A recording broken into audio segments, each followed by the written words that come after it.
Damos paso a la primera mesa, donde estarán, la primera persona será Natalia Prats, de la Corporació Catalana de Mitjans Audiovisuals. Por favor, si puedes pasar.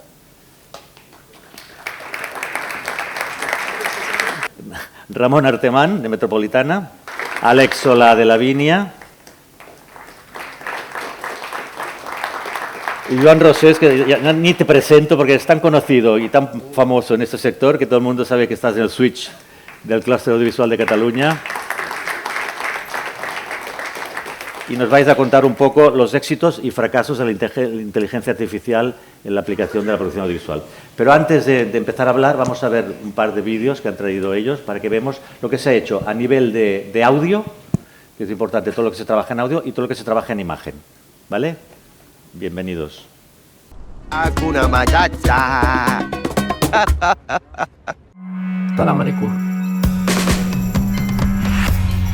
Me quedé en la parte del Old Malindi.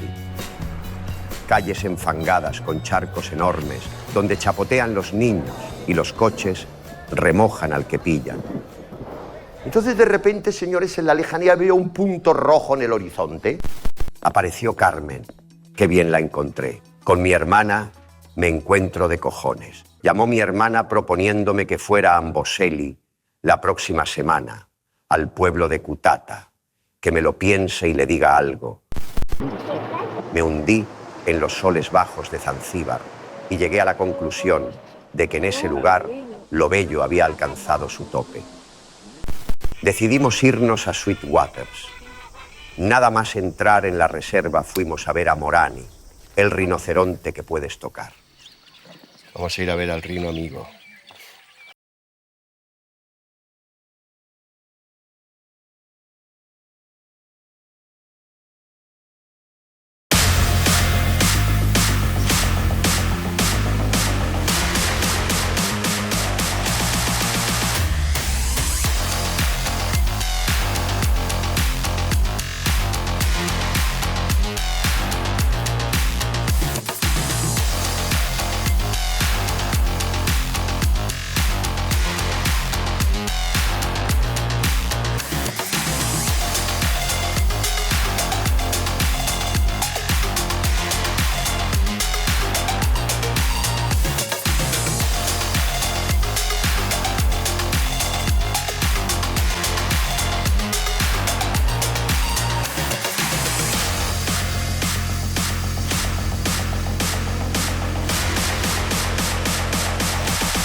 Bueno, gracias por venir, gracias a los que están aquí sentados, que ahora hablaremos con ellos en esta charla de mañana.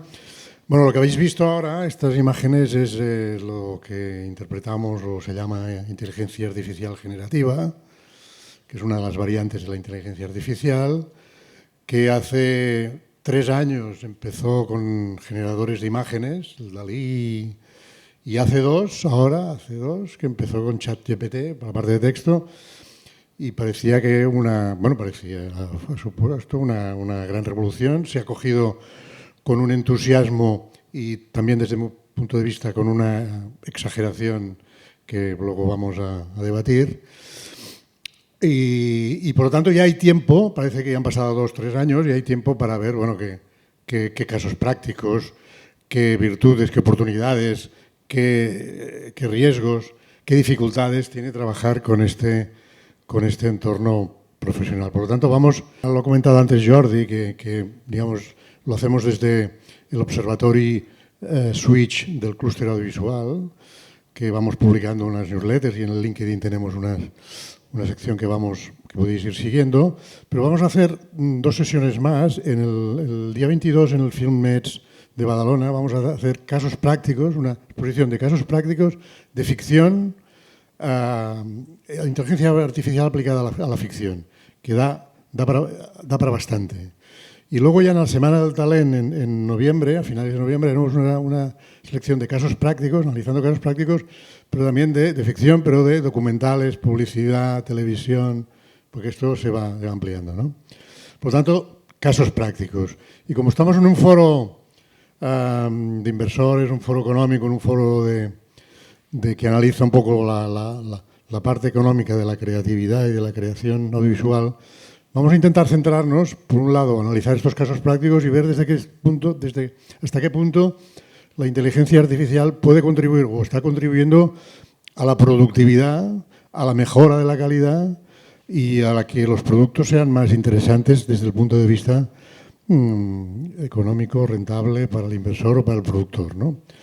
Bueno, tenemos aquí tres, bueno, los ha presentado Jordi, no insisto, pero yo diría, pues por el orden, digamos, sigamos así, que feu.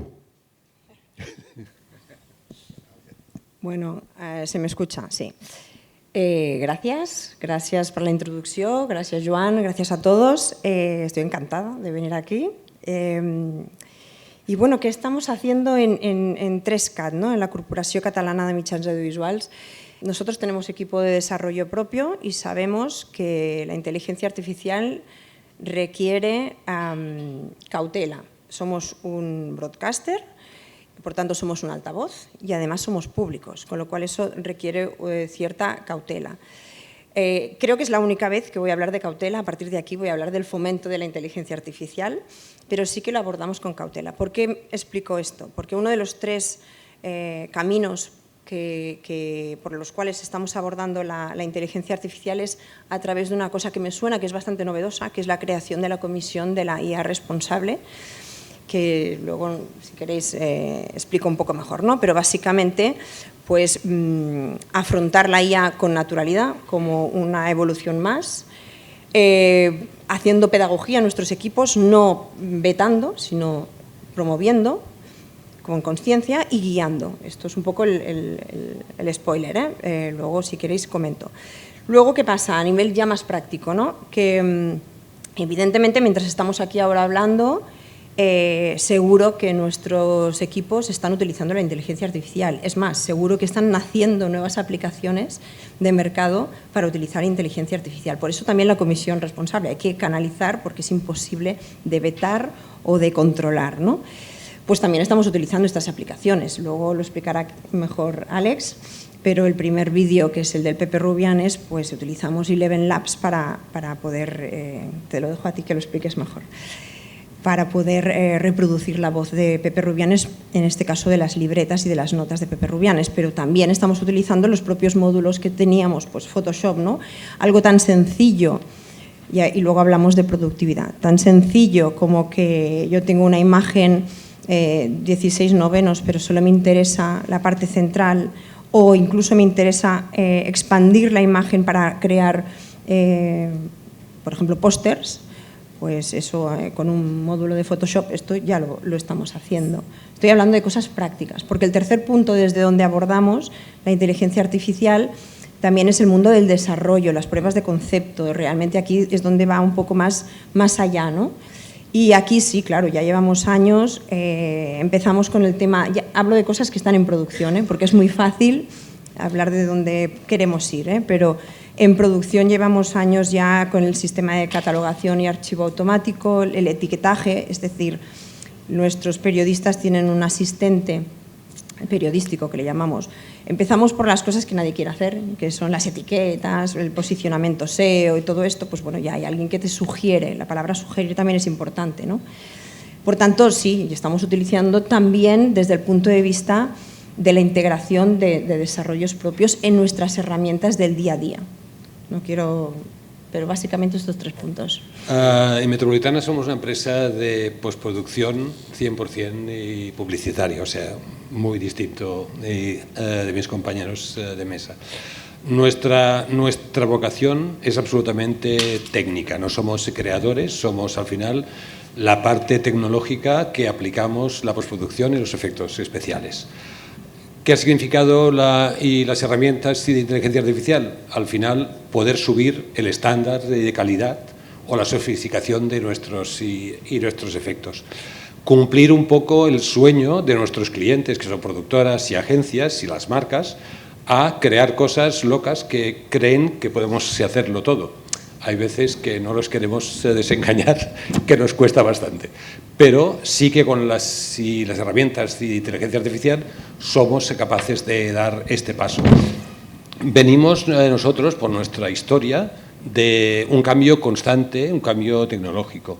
Hemos vivido los más antiguos, el fotoquímico, hemos pasado al analógico, al videoanalógico, hemos pasado al digital y estamos acostumbrados a ir en esa bicicleta de ir cambiando cada día y cada día. Nada es para siempre, todo es muy loco, las técnicas cambian, los softwares cambian, etcétera, etcétera, pero ahora se multiplica, se acelera todo. Lo que antes eran 5 años, ahora son 3 semanas. Hemos empezado un proyecto en el mes de junio, donde planteábamos una forma de hacer las cosas, y terminado con otra, mucho más satisfactoria, pero bueno, estamos aprendiendo constantemente, utilizando constantemente, no la inteligencia artificial como base, sino como como una pieza más dentro de nuestro workflow, porque al final no hay nada que funcione solo, al final es la mezcla de técnicas, la mezcla, como hablábamos antes, somos trileros digitales, o sea, nosotros si nos basamos en la visión final, no hay verdad, es lo que se ve y eso es lo que buscamos. Y aquí la inteligencia artificial nos está aportando pues muchas más herramientas con costes más bajos o directamente y resultados mucho más satisfactorios.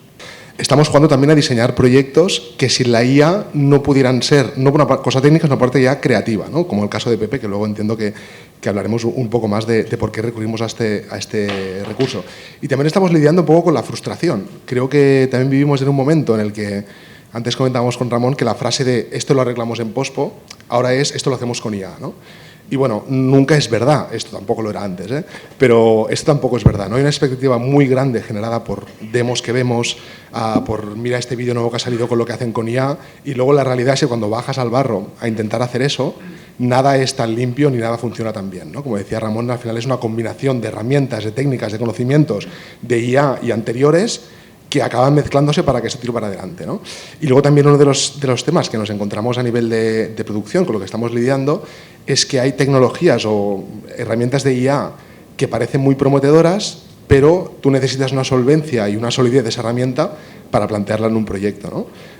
Porque si no te puedes quedar luego a medio camino. Esa empresa puede desaparecer, esa startup puede fusionarse con otra, puede cambiar las tarifas, pueden pasar muchísimas cosas, ¿no?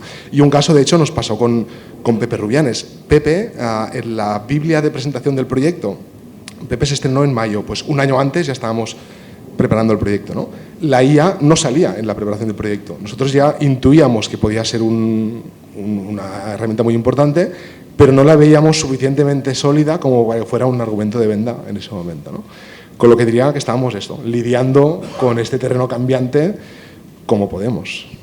Tú vas viendo los casos que hay de producciones ya con inteligencia artificial y vas viendo que casi todos usan las mismas herramientas.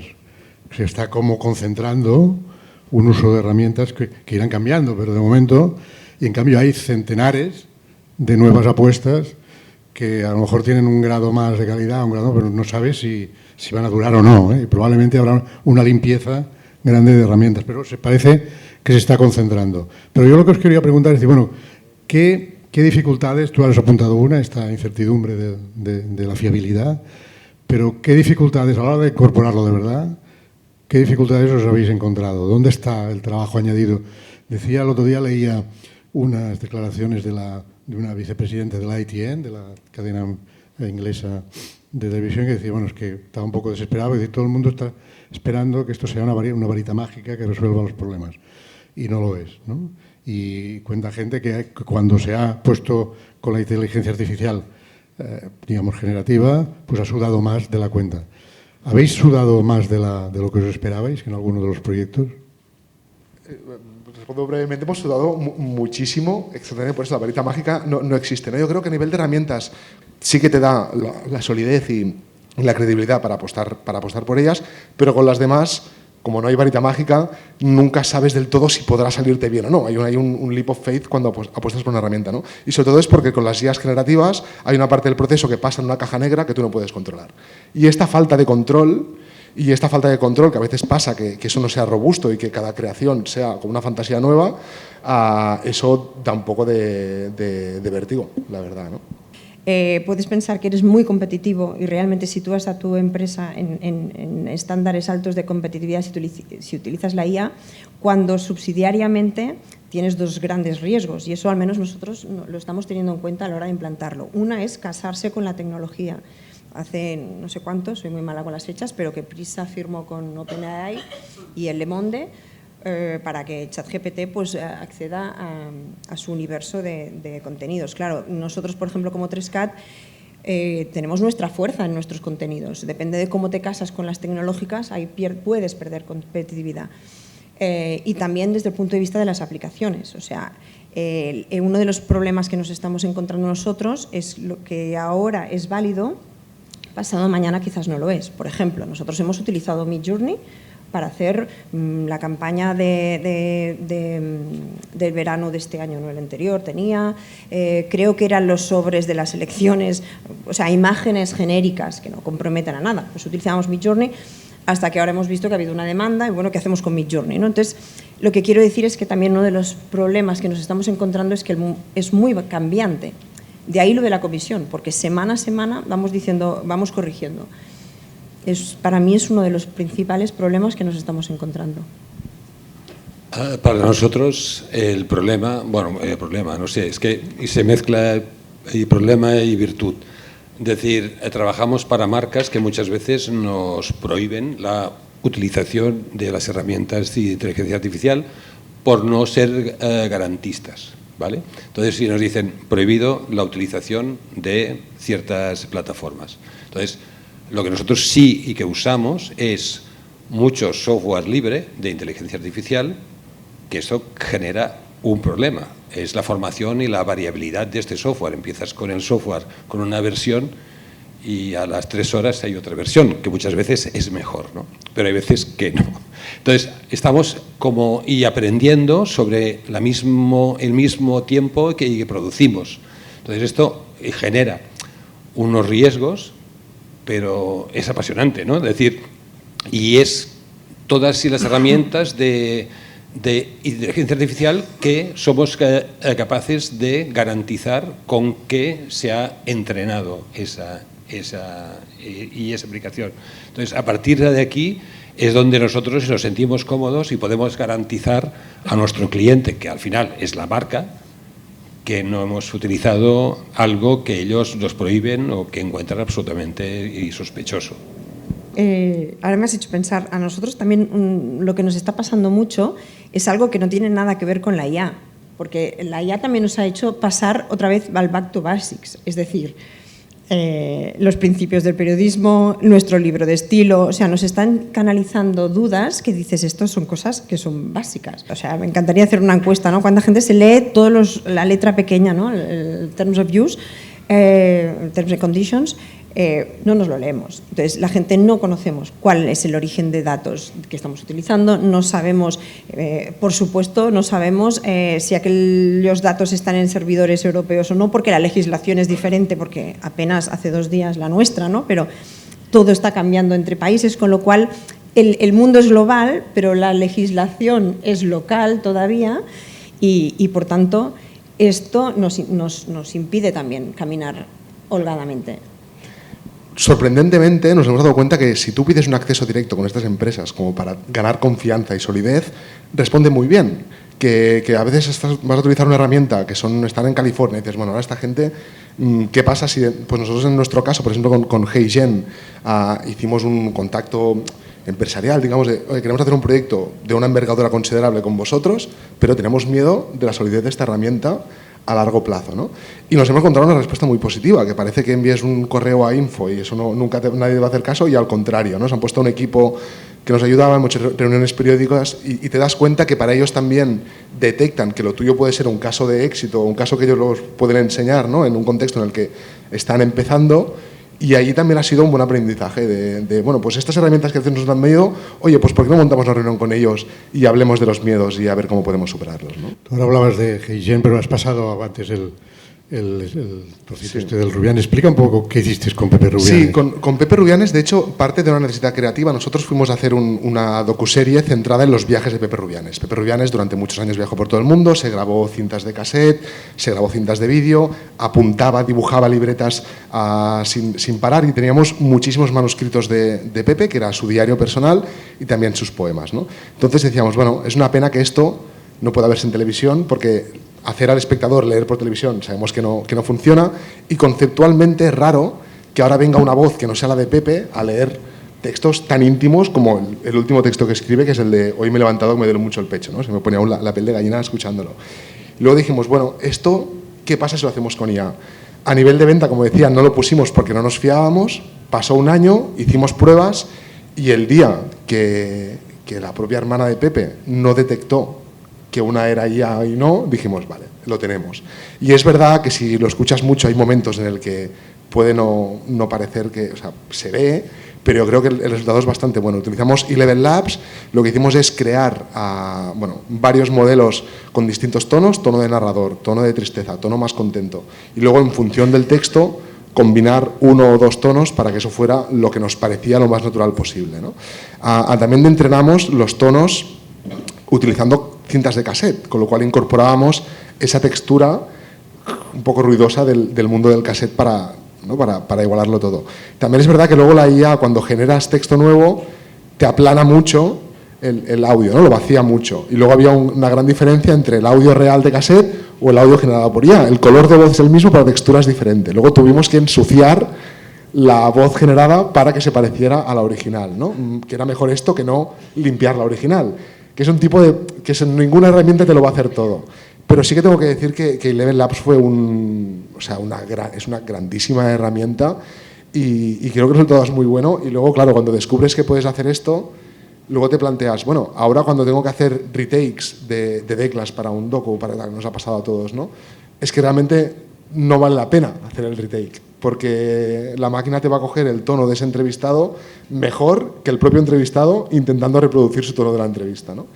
Pero ya digo, para mí es un muy buen caso Pepe, porque es algo que sin IA lo hubiéramos hecho igualmente, la docuserie, pero no tendría esa autenticidad que creo que tiene. Vosotros, uno de los hitos de los que hemos visto aquí es lo de Lola Flores, ¿no? Que empezasteis hace ya 2 o 3 años, ¿no? Sí. Y ahí empezasteis Ahí fue, bueno, ya habíamos empezado antes. El reto era un personaje conocido, icónico. Ya habíamos hecho cosas con deepfake, con cambio de rostros, pero que pasan desapercibidos al final. Entonces, sí fue un bombazo, porque claro, era revivir a un personaje y nuestra historia reciente, digamos. Y a partir de ahí, pues bueno, también os digo que tuvimos mucho tiempo para mejoras y para peoras, porque pillamos toda la época de plena pandemia, con lo que la marca dijo, ahora no vamos a comunicar eso, con lo que pasó casi cerca de un año dándole vueltas, solo vamos a buscar los defectos, ¿no? Es decir, se nota, ¿el qué? No sé, algo, esa mirada, ¿el qué?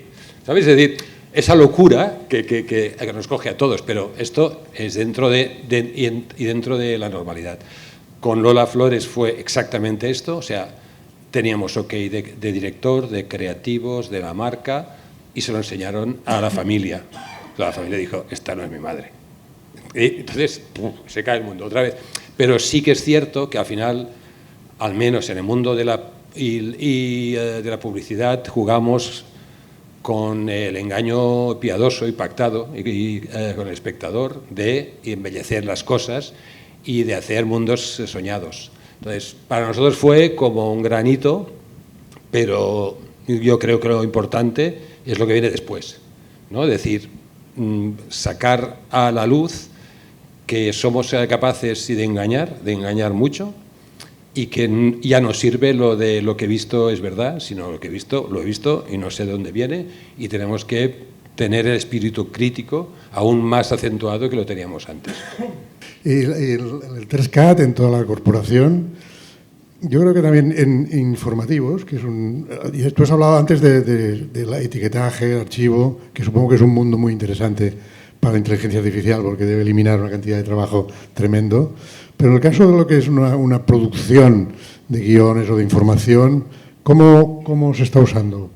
¿Y qué percepción tiene el periodista? ¿Que lo encuentra algo útil? ¿Hay prevención? ¿Cómo se está usando allí? Este mantra de que nos va a quitar el trabajo, esta visión catastrófica no la queríamos, para nada, y por tanto vamos introduciéndola ya con mucha cautela. ¿Cautela qué quiere decir? No poco a poco, sino con herramientas que les dé realmente valor inicialmente. Este era un caso, por eso lo he puesto, ¿no? Porque para ellos es un rollo, perdonad la expresión, es un rollo tener que pensar en el etiquetaje, es un rollo tener que buscar los timecodes y pasar 3 veces las cintas, ahora ya no hay cintas, pero ya me entendéis, para buscar, por tanto, reconocimiento de caras, toda esta parte de búsqueda, de etiquetas, de sugerir posicionamientos, todo esto ellos lo han vivido como una liberación, bueno, tengo a alguien que me ayuda. Tengo un asistente, es que además le llamamos así, un asistente periodístico. Por tanto, esto nos está ayudando muchísimo a que esto vaya penetrando. A partir de aquí, si ya entramos un cuarto de vuelta más, claro, la sugerencia a partir de una noticia, ¿no? ¿Cuál sería el titular? ¿Cuál sería la entradeta? ¿Cuál sería el resumen? ¿Cuál sería, o sea, todo lo que da al entorno de la noticia? Eso también se lo proponemos y son ellos los que deciden o modulan. Toda la parte ortográfica, que me la he saltado también, o sea, la IA en estos momentos es muy buena para tareas repetitivas, con cierta tolerancia al error, porque todavía hay, de hecho la inteligencia artificial se alimenta del error, por eso va aprendiendo, ¿no? Y por tanto, esto es lo que le estamos dando de entrada a nuestros equipos. A partir de aquí, cuando nos pasamos un poco más, entramos más en algo que ellos perciben con más valor, siempre es desde el punto de vista de la sugerencia. Sugerirles, no imponerles, sino sugerir que te sugiera un trabajo que tú luego completas. Claro. O, por ejemplo, hace ya unos años, porque esto fue en las elecciones del 21 catalanas, les pusimos al alcance una herramienta basada en IA ya, y era el 21, que lo que hacía básicamente es en el debate electoral, pues como era fácil, porque las caras eran finitas, pues identificaba las caras y mientras iban haciendo todo el debate electoral iba transcribiendo, iba marcando las etiquetas de quién hablaba cuándo y luego incluso les pusimos al alcance una herramienta de una nube de palabras que básicamente les sirvió para decir, pues mira, este habla más de políticas sociales porque ha utilizado tanto por ciento de palabras de tal. O sea, esto es una herramienta que luego incluso salió de la prueba de concepto, salió en los telenoticias, salió como un valor. Claro, esto es lo que ellos aprecian como, esto no lo hubiésemos hecho jamás, no perdería el tiempo haciendo esto y me da valor. Ahí es donde estamos abordándolo. Sí, hablamos Claro, yo tengo mi opinión y es un poco ya más conceptual de que esto no son herramientas o se alejan de lo que el concepto herramienta. Con la herramienta tú la dominas por completo y ahí uno de los problemas de la inteligencia artificial generativa es que son difíciles de controlar. Uno de los retos que tiene la inteligencia artificial es el control de lo que haces y de que lo que haces te sirva sin demasiado esfuerzo. Pero bueno, va evolucionando y supongo que va mejorando. Pero en la base de cómo se maneja la información es más un asistente, creo yo, que una herramienta, pero bueno. Pero claro, nosotros estamos acostumbrados a trabajar con herramientas que controlamos y con asistentes humanos, a los que formamos, el becario, el ayudante, y ahora nos encontramos con una tercera figura que es un asistente no humano, alguien que tienes que formar como si fuera un becario artificial, que le vas enseñando, que le vas corrigiendo y que le vas encauzando para que dentro de un tiempo ya entrenado dé las prestaciones que tú quieres. Claro, esto cambia un poco, yo creo, la manera de trabajar y cambia las expectativas, porque mucha gente se ha frustrado pensando que esto era una herramienta que respondía a sus necesidades. No sé si a los dos os habéis encontrado con esta percepción de que esto realmente no acaba siendo una herramienta. Si tú le preguntas a ChatGPT cómo puedo hacer esta docuserie o de qué tiene que ir este programa de televisión, probablemente se irá a los territorios comunes, ¿no? Como por estadística te va a pedir las cosas como más razonables que más o menos todo el mundo le parezcan lógicas, ¿no? Con lo cual ahí no va a ser muy creativo. Pero si yo le paso el dossier completo y le pido comentarios, seguramente va a hacer conexiones de información y llegar a conclusiones que yo no haría. Y eso sí que le veo una grandísima utilidad, ¿no? Con lo cual creo que no sustituye el trabajo del creativo, pero es un gran sparring para el creativo. O al menos como herramienta de sparring, por de alguna forma, sí que le veo una gran utilidad, ¿no? De hecho, creo que cuando es más útil es cuando es una herramienta. Cuando la herramienta de transcripción en Adobe, oye, perfecto, impecable. En una semana está integrado, nadie se acuerda de cómo lo decíamos antes y todo el mundo se siente liberado porque no tiene que transcribir ellos, ¿no? Cuando quieres que sea más que esto, para mí es donde entramos en la frustración, ¿no? Cuando yo le pido, invéntate todo el programa, es difícil que se invente algo que pueda hacerle porque le falta contexto, le falta conocimiento, le falta conocer al cliente, le faltan muchísimas cosas aún. No es en ese sentido es un becario aún desentrenado. Si me permitís, por nuestra parte, nada más lejos de cualquier herramienta que no podamos controlar, porque nuestro target o nuestros clientes nos exigen controlar todos los detalles. Es decir, hacemos un rostro, nos piden el tipo de mirada y hacia dónde van los ojos. Es decir, no podemos quedar en el azar de lo que nos da en un sistema. Con lo que, y aprovechamos una parte de lo que nos dan y las herramientas, pero nunca es estructural, nunca es la pieza principal. Otra cosa es decir, siempre buscamos fórmulas y podamos tener control, porque no podemos decirle a nuestro cliente no, esto no sale, o ya no puedo hacer nada más. Es decir, en el deepfake, por ejemplo, y en el de Dalí, y nos encontrábamos pues que todas las imágenes eran de escorzo, con lo que cuando miraba a cámara los ojos sí se iban. Pues lógicamente, alguien que mira a cámara, no solo tiene la cámara y tiene los ojos, con lo que hay que mezclar técnicas, hay que recortar ojos y hay que poner ojos nuevos. Bueno, es todo esto, ¿no? Es decir, la inteligencia artificial para nosotros es herramienta, y también es cierto que como que nuestros proyectos son cortos, intensos, somos sprinters, es decir, el aprendizaje a largo recorrido no nos sirve. O sea, estamos lejos de un trabajo estructurado. Nuestro trabajo no es estructurado. Hoy hacemos un anuncio de calcetines, y mañana es de yogures y pasado mañana es de un coche de alta gama. O sea, la variabilidad de las técnicas nos implican como improvisar siempre y buscar la zona de confort, que es el control.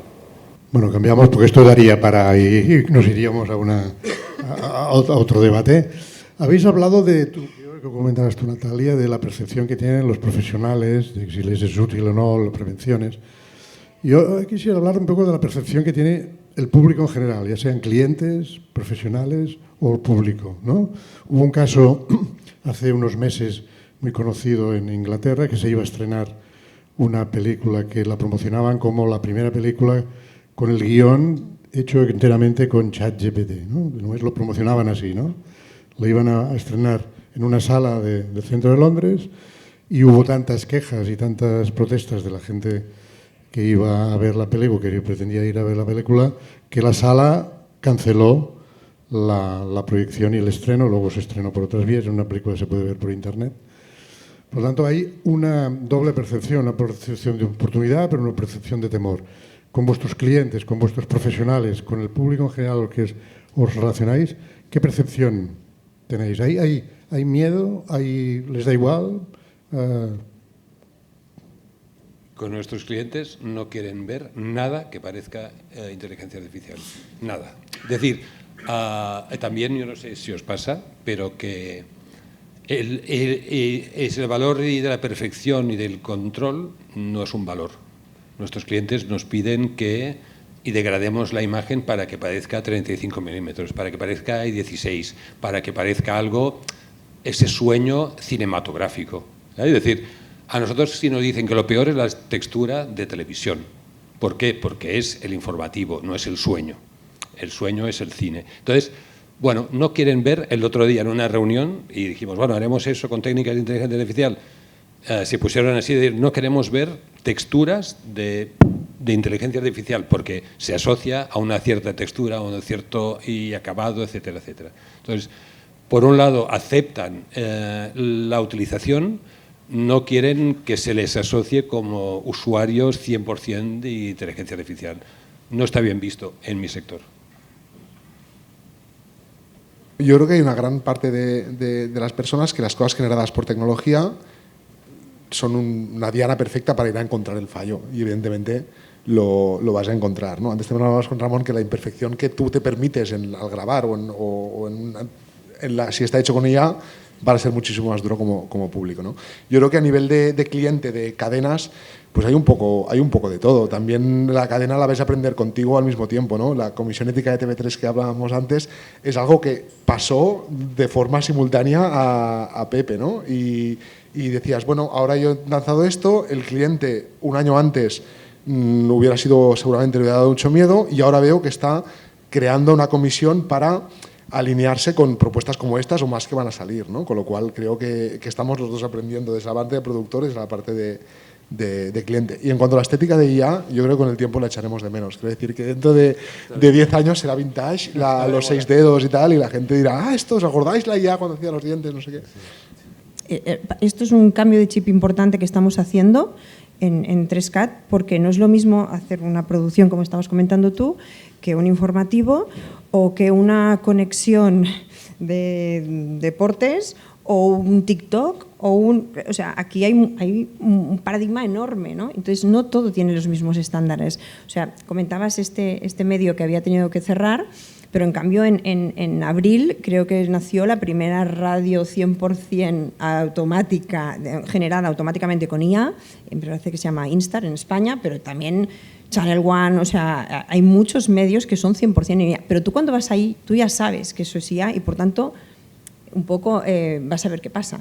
Entonces, eso lo tenemos en cuenta también porque el contenido que nosotros generemos, todavía nuestro público percibe que hay un sello de calidad. Y eso es lo que no podemos permitir que ellos digan, como se hace con IA, pierde calidad. No sé si me he explicado. Sí, perfectamente. Aquí hablábamos antes de un foro digamos, más económico. Volvamos un poco a la productividad, ¿no? Que lo habéis hablado un poco al principio. ¿Vosotros qué, digamos, con vuestra experiencia, digamos, estamos en una experiencia de prueba-error, de vamos introduciéndola, todavía no está asentado, no sabemos qué marcas ni qué productos todavía acabarán asentándose, pues todavía estamos evolucionando, pero sí que ya tenéis suficiente experiencia para ver, bueno, esto va, ¿por dónde va? Es decir, ¿esto os imagináis más en vuestro entorno un escenario de mejor calidad con el mismo precio o con el mismo coste o una calidad suficiente con menos coste? ¿Dónde está el punto de productividad que introduce la inteligencia artificial? Yo creo que el gran valor de productividad que tiene es eliminar las tareas que no aportan valor añadido. O sea, hay tareas mecánicas, repetitivas, automáticas, que si son automatizables y te puedes olvidar de ellas, puedes centrar el valor añadido de las personas precisamente en lo que las hace personas y no robots, ¿no? Claro, esto en el audiovisual es importante porque el audiovisual es un sector muy intensivo en mano de obra, precisamente con muchas tareas de acompañamiento. Claro, aquí, y entonces yo creo que habrá de todo, ¿eh? No creo que sea absoluta la frase, pero imagino que vamos hacia mismo producto o mismo nivel de calidad, pero habiendo ahorrado recursos en la producción, ¿no? Evidentemente se pueden hacer cosas distintas que no podríamos haber hecho nunca sin IA, por supuesto, pero de entrada lo que vemos es esto, hablamos antes, ¿no? Desde el hecho de transcribir o ahora pequeñas herramientas que ya limpian clips para los editores, que ya no tienen que dedicar 3 jornadas a algo que no pueden aportar su valor y pueden concentrarse en ser más creativos, en arriesgar más, en hacer propuestas distintas. Creo que eso es bien recibido y creo que pasa un poco lo mismo que con el SEO, que mucha parte de las reacciones, hostia, qué bien que ya no tengo que hacer esto a mano, ¿no? Y creo que para mí esa es la primera señal de productividad. De estas horas, dediquémosla a hacer algo mejor que no sea esto. Yo creo que si lo miramos a corto, es caro. Es caro, porque yo al menos en 3CAT la avalancha de necesidades de nuevas licencias, de nuevos cursos, o sea, la inversión que tenemos que hacer ahora es caro meterse ahí, ¿no? Pero a la larga, contestando lo que estabas diciendo tú, ¿no? Tenemos que hacer mucha más producción, al menos en 3CAT, mucha más producción de la que hacíamos antes. Antes teníamos 4 canales de televisión, 4 de radio y ahora tenemos aquí que cubrir Instagrams, TikToks, ocasionales, bueno, un montón de necesidad de producción, ¿no? Que no toda tiene que tener la misma estándar de calidad. Entonces ahí es donde podemos jugar y la inteligencia artificial, ¿qué nos dará? Y hablo en plural porque todavía no lo hemos aplicado, hay que irlo metiendo esto, pero ya existe la autorrealización.